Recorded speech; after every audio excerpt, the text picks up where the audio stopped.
24 నెలల్లో జామాయిల్ కర్రని కొట్టుడికి తెప్పించడం ఎలా అనే అంశం మీద ఈ సిరీస్ మొదలు పెట్టడం జరిగిందండి. ఈ వీడియోలో మనం నీరు పెట్టుకునే విధానం ఎలానో మనం చూద్దాం.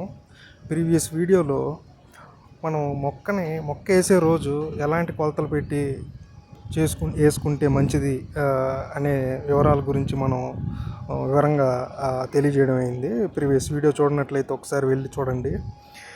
ఇక్కడ ముఖ్యంగా మనం తీసుకోవాల్సిన జాగ్రత్త ఏంటంటే, మొక్క వేసిన తర్వాత డైరెక్ట్గా ఇలా నీరు పెట్టకూడదండి. మనం మొక్క వేసిన ఒక 3 రోజుల తర్వాత ట్యాంకర్తో 1.5 లీటర్ పడేటట్టుగా ప్రతి మొక్కకి పెట్టించుకోవాలి. లేకపోతే నీరు అందుబాటులో ఉంటే బొంగతోటి తీసుకెళ్ళి ఒక డబ్బా నీళ్లు పడేటట్టు ప్రతి మొక్కకి పొయ్యాలండి. అలాగా 2-3 సార్లుగా చేయాలి. 1వ నెల అయిపోయిన తర్వాత 2వ నెల వస్తుంది. అప్పుడు ఈ మొక్కలు చూడండి, ఇవి 2వ నెల వచ్చిన మొక్కలండి. ఇవి 2వ నెల. సో ఈ 2వ నెలలో మనం ఇలాగ చేనంతా నీరు పెట్టుకోవాలి. అప్పుడే మొక్కకి బలం అనేది ఉంటుంది. ఒకవేళ ఎర్రంగా కూడా పోకుండా ఉంటాయి.